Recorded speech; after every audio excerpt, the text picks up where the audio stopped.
The Holy Gospel according to St. Matthew, 14th chapter.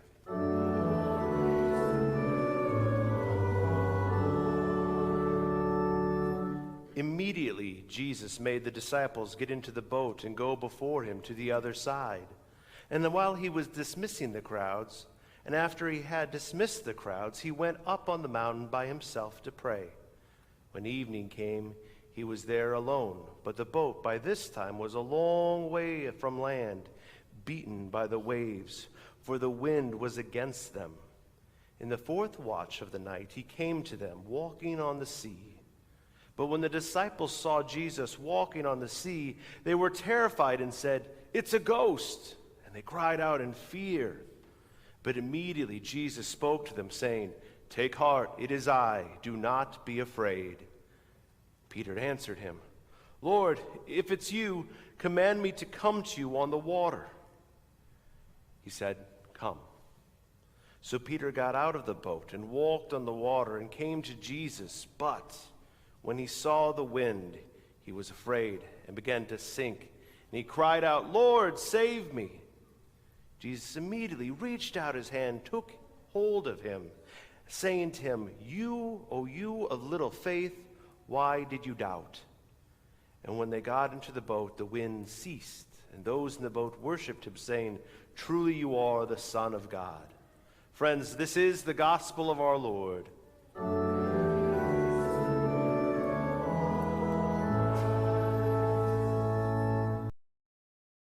Lord, bless our worship this day. Help us to find you in your word and find your purpose in our lives, that we may be your people, clinging to you, trusting in you. In God's name we pray. Amen. So this is one of those passages of Scripture that is pretty famous because we even learn it in our Sunday school halls. We've got Jesus walking on the water, and this is a big deal. They see him exhibiting power over the creation. There's a lot of things that Jesus says that another person could hear and repeat. Those biblical teachings, those eternal truths that he speaks, people were to hear and then speak, to repeat again. In fact, the very gospel message, the good news of salvation in Jesus, is something a person hears, by hearing believes, and then is called to speak so that another may hear and believe. So the transformative power of the good news is something that we can relay. And the Spirit works through us to echo that out in the creation. But here we see Peter wanting to follow Jesus, going a bit further to something that he could not do on his own. Seasoned fisherman though he was, walking on top of the water was something that fishermen just don't do. Neither do any of us. Because we creatures, we do a wonderful thing consistently together on water. We, boom, sink. Lest you swim, you're going to sink. Now, I know someone out there is thinking, "Well, Pastor, babies, when they're born, are very buoyant, and they can float." And that's true. If you take a newborn baby, you drop them in a pool, they'll swim. It is bizarro, but they do it, and I think it's neat.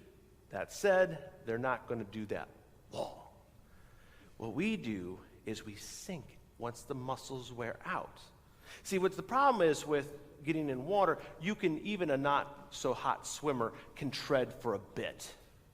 If you don't tread water efficiently, you wear out too quick. But if you can swim a while, or at least do a decent side stroke, you can endure on the surface for a time. You can be tricked into believing that you're a strong enough swimmer in a pool. But when you get out in open water and the waves go a wee bit taller than you would like, and they don't stop, and there's no lifeguard to blow a whistle to stop the wave pool, when they keep coming, it gets to be a bit much. And that's the kind of water Peter steps out into. See, Jesus is catching him up that third watch. That's about 3 a.m.-ish. Between 3 and maybe as late as 6 in the morning.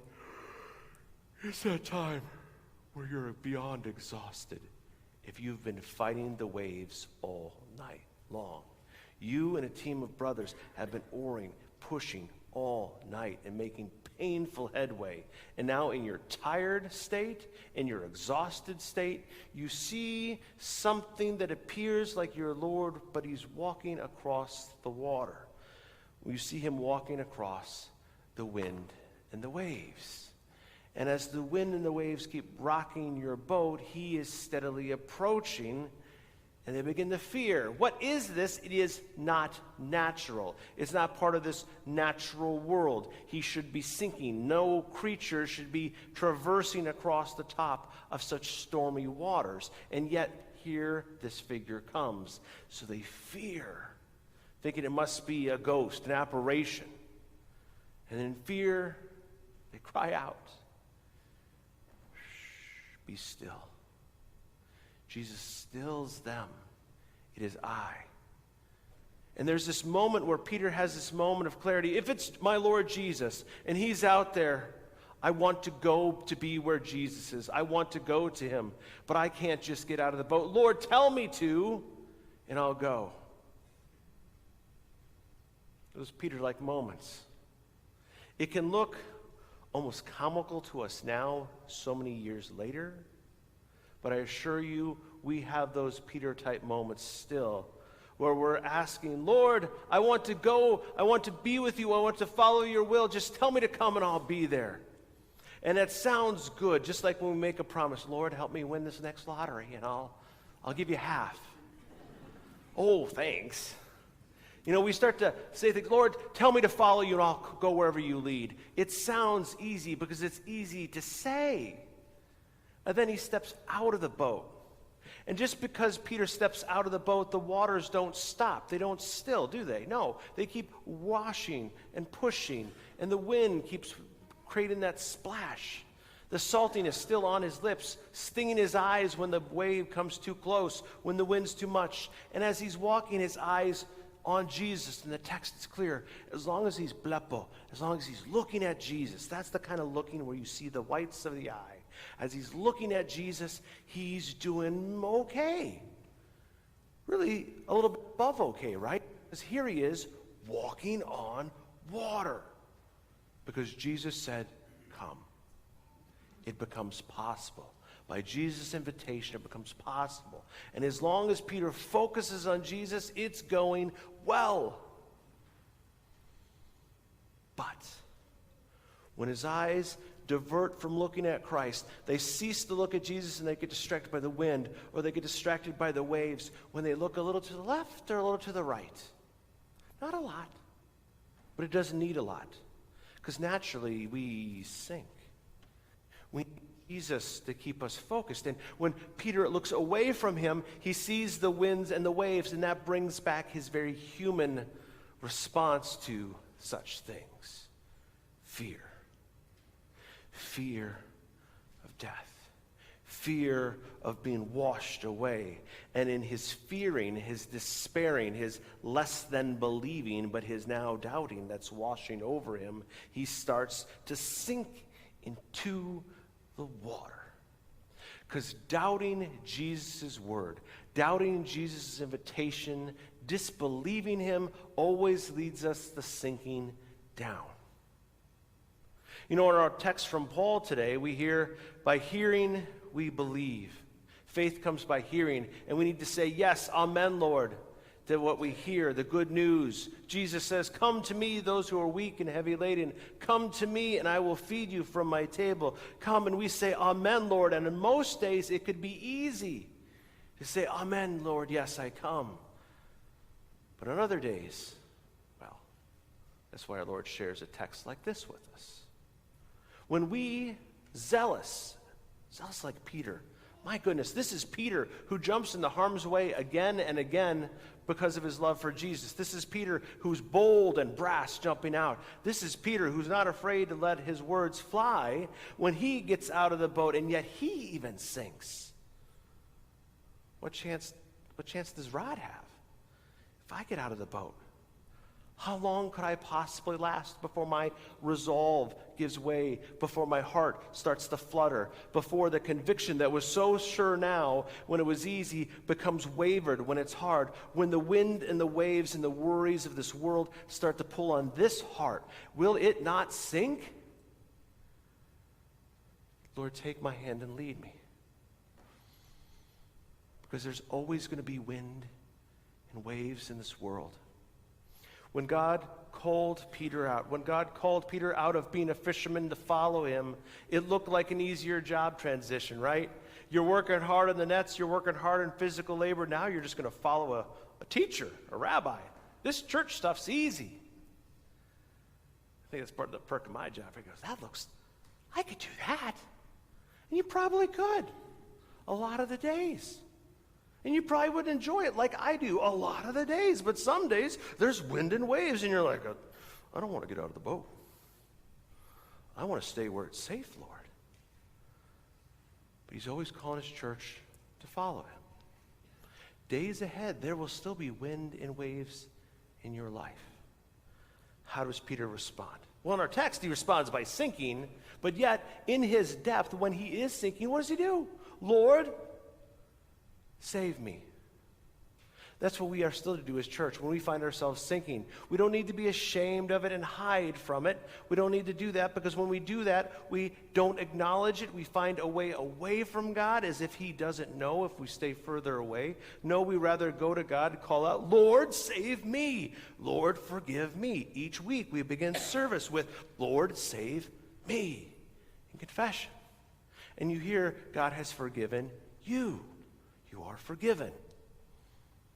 I think about how Peter responds in the times after this event. After he sees his Lord lifted up and his soul delivered by his Lord lifting him up. After Jesus not only takes him, yes, by the hand out of the drink, he takes him out of despair and grief after his denial, and he takes him and he sends him out to be Peter, who makes the good confession, that solid rock. He is the Christ, the Son of the living God, that his church would be built upon. How does Peter respond later as he talks about people living their day-to-day lives as followers of Jesus? Does he tell them, be like me? When God calls, just jump out of the boat and follow. No, he wouldn't say that, because he knows how that story ended, with him going down and Jesus needing to rescue him yet again. In 1 Peter chapter 3, Peter writes down, inspired by that same Holy Spirit that caused wind and the waves of the world to move and to be still at Jesus' command when he gets in the boat with us. He writes, this baptizo, remember Noah? Remember Noah, 8 in all in the ark were delivered through a water delivery? Peter writes, do you remember that, church?